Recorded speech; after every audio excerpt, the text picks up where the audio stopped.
عریشہ نے 8 بجے بچوں کو سلایا۔ وہ سارا دن کے تھکے ہوئے تھے، فوراً ہی سو گئے۔ عریشہ نے وارڈروب کھولی اور اب کھڑی سوچ رہی تھی کہ کون سا سوٹ پہنے کہ ارسلان کئی پیکٹ ہاتھ میں تھامے چلا آیا۔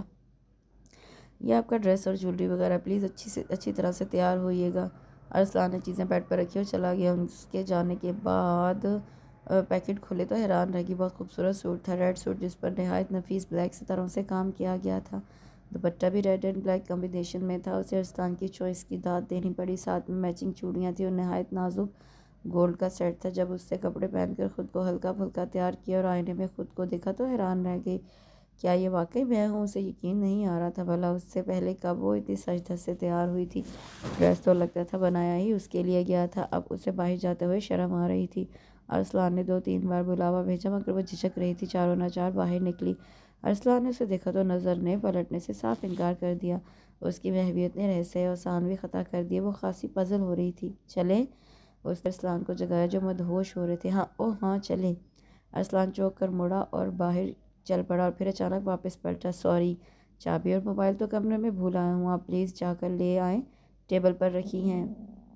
عریشہ سر ہلا کر ان کے کمرے کی طرف چل دی۔ اس نے کمرے کا دروازہ کھولا تو کمرہ گھپ اندھیرے میں ڈوبا ہوا تھا۔ اندازے سے ٹٹول کر بٹن ڈھونڈا اور لائٹ آن کی۔ لائٹ آن ہوتے ہی اس پر حیرتوں کے پہاڑ ٹوٹ پڑے۔ پورا کمرہ سرخ گلابوں سے سجا ہوا تھا، جا بجا سرخ گلابوں کے بوکے اور کلیاں رکھی ہوئی تھیں۔ ابھی وہ حیرت کے سمندر سے باہر نہ نکلی تھی کہ ارسلان کمرے میں داخل ہوا اور دھیرے سے دروازہ بند کر دیا۔ عریشہ نے چونک کر ان کی طرف دیکھا، آنکھوں میں حیرت اور الجھن واضح تھی۔ ارسلان نے اسے کندھوں سے تھام کر آہستگی سے لاتے ہوئے بیڈ پر بٹھا دیا اور خود اس کے بالکل قریب بیٹھ گیا۔ عریشہ قسمسا کر رہ گئی۔ عریشہ، تم اس کایا پلٹ پر حیران ہو رہی ہوگی اور یقیناً تمہیں ہونا بھی چاہیے۔ ظاہر ہے میں نے تمہیں آج تک بے رخی اور بے اتنائی کے سوا کچھ بھی دیا بھی نہیں۔ ارسلان نے اس کے ٹھنڈے یخ ہاتھ اپنے ہاتھوں میں لیتے ہوئے کہنا شروع کیا۔ عریشہ کے بدن میں کرنٹ سا دوڑ گیا۔ دیکھو عریشہ، جب تم میری زندگی میں شامل ہوئی تھی تب میں ذہنی طور پر بالکل تیار نہ تھا۔ اس وقت میں مائرہ کے سحر سے خود کو آزاد نہ کر پا رہا تھا یا شاید ہونا نہیں چاہتا تھا۔ ان حالات میں تمہاری طرف میرا جھکاؤ ہونا ممکن نہ تھا۔ میں سمجھتا تھا کہ میں ساری عمر مائرہ کی یاد سے نکل نہ پاؤں گا، مگر میں غلط تھا عریشہ۔ میرے بچوں سے تمہاری بے لوث محبت نے مجھے بہت متاثر کیا۔ میرا دل تمہاری معصوم شخصیت کے سحر میں آہستہ آہستہ جھکنے لگا، مگر میں اتنی جلدی ہار نہیں ماننا چاہتا تھا۔ مرد تھا اور مرد بڑا انا پرست ہوتا ہے، عورت ساتھ سے ہارنا برداشت نہیں کرتا۔ عریشہ سر جھکائے سن رہی تھی، ساتھ ساتھ بے آواز رو رہی تھی۔ میں چاہتا تھا کہ میرے دل سے مائرہ کی پرچھائیاں ختم ہوں اور میرا دل کلی طور پر تمہیں اور صرف تمہیں چاہے، تب میں تمہاری طرف بڑھوں گا۔ میں تم سے منافقت نہیں کرنا چاہتا تھا، پھر میں نے تمہیں بہت ہرٹ کیا تھا، اس لیے چاہتا تھا کہ اپنی زندگی کی شروعات بہت اہم دن کروں، اور آج کے دن سے زیادہ اہم دن کوئی نہیں ہو سکتا تھا۔ ارسلان نے اس کا چہرہ اوپر اٹھاتے ہوئے کہا، ارے یہ کیا بھئی، تم رو رہی ہو؟ نہیں عریشہ، تم نے جتنا رونا تھا وہ تم رو چکی ہو، آج کے بعد تم صرف مسکراؤ گے انشاءاللہ۔ اس نے بڑے پیار سے اس کے آنسو پوچھے۔ عریشہ بری طرح بلش ہو گئی۔ ویسے یار، تم نے آج میرے ساتھ بڑی زیادتی کی ہے، ارسلان نے کہا تو عریشہ نے چونک کر اس کی طرف دیکھا۔ میں نے بھلا کون سی زیادتی کی ہے؟ بھئی بچوں سے تم عید بہت اچھے طریقے سے ملی اور مجھے روکھے پھکے انداز میں کہہ دیا عید مبارک۔ ارسلان کے شرارتی انداز نے اسے پھر سے بلش کر دیا۔ ارسلان نے اسے کندھوں سے تھام کر اٹھایا اور اس کی آنکھوں میں دیکھتے ہوئے بڑے جذب سے کہا، عید کا دن ہے، گلے آج تم مل لے، ظالم رسم دنیا بھی ہے، موقع بھی ہے، دستور بھی ہے۔ عریشہ کا چہرہ ماری شرم کے سرخ ہو گیا۔ ارسلان نے ہاتھ بڑھا کر بڑی نرمی سے بہت محبت سے اس کے نازک وجود کو اپنی پناہوں میں لے لیا۔ عریشہ اس کی قربت میں پگھلی جا رہی تھی۔ بھلا دعائیں یوں بھی مستجاب ہوتی ہیں۔ اس کا دل خدا کے حضور شکر گزار تھا جس نے اس کی توقع سے بڑھ کر اسے نوازا تھا۔ چلیں پلیز، آپ کے دوست انتظار کر رہے ہوں گے، دیر بھی تو بہت ہو گئی ہے۔ عریشہ نے اس کی بار آفتگیوں پر بند باندھنا چاہا۔ ارسلان ہنس دیا، ارے کون سا دوست، کہاں کا دوست؟ اتنی رات کو اتنی حسین بیوی پہلو میں ہو تو دوست کے پاس کون کافی جانا چاہے گا؟ ارسلان پر تو شوخیاں سوار تھی اور عریشہ بوکھلائے جا رہی تھی۔ مگر آپ نے تو کہا تھا کہ… عریشہ جی بھر کر حیران ہوئی، مائی ڈیئر وائف، یہ سب ایک ڈرامہ تھا، آپ کو اپنے بیڈ روم میں رخصت کروانے کے لیے کچھ تو کرنا تھا نا؟ عریشہ اس کی بات کا مطلب سمجھتے ہوئے بری طرح بلش ہو گئی۔ ارسلان دلچسپی سے اس کے چہرے کے رنگ ملاحظہ کر رہا تھا، پھر اس نے جیب سے ایک ڈبیا نکالی اور اس میں سے دل کی شکل کا لاکٹ نکالا اور اس کے گلے میں پہنا دیا۔ تمہاری منہ دکھائی کا تحفہ، اگرچہ یہ منہ ہم بہت بار دیکھ چکے ہیں۔ ارسلان نے پھر شرارت کی، مگر یار یہ سچ ہے کہ اتنے سج دج کے ساتھ پہلی بار دیکھ رہے ہیں۔ عریشہ کو تو سر اٹھانا محال ہو گیا۔ یا اللہ، یہ خشک مزاج بندہ اتنا رومانٹک بھی ہو سکتا ہے؟ اس کی شوخیاں اس کی حواس چھینے جا رہی تھیں۔ عریشہ اپنی دھڑکنوں کو سنبھالنے لگی جو آج شور مچائے جا رہی تھی۔ ارسلان نے آگے بڑھ کر اسے اپنی پناہوں میں سمیٹ لیا۔ عریشہ ڈیئر، اب کوئی دوری ہمارے بیچ نہیں آئے گی۔ ارسلان، نقوی کا تم سے وعدہ ہے کہ تمہیں ہمیشہ خوش رکھوں گا، اور ہاں، اگلی چاند رات پر انشاءاللہ اپنے ہاتھ سے چوڑیاں پہناؤں گا، وعدہ رہا۔ ارسلان کی بات نے اسے بری طرح شرما کر رکھ دیا۔ ارسلان اس کے آنچل پر وعدوں کے موتی ٹانگتا رہا۔ اس کی باتوں میں اس کے سارے واہمے وسوسے دور، دکھ درد کہیں دور بہہ گئے، اور اس نے پرسکون ہو کر اس کی پناہ گاہ میں خود کو محفوظ کر لیا۔ اس کے ساتھ اس خوبصورت سے چھوٹے سے ناول کا اختتام ہوتا ہے۔ مجھے یقین ہے کہ آپ کو یہ بہت ہی خوبصورت چھوٹا سا عید بیسڈ ناول بہت پسند آیا ہوگا۔ کمنٹ سیکشن میں آپ کے کمنٹس کا مجھے انتظار رہے گا۔ دعاؤں میں یاد رکھیے، اپنا بہت سا خیال رکھیے۔ اللہ حافظ۔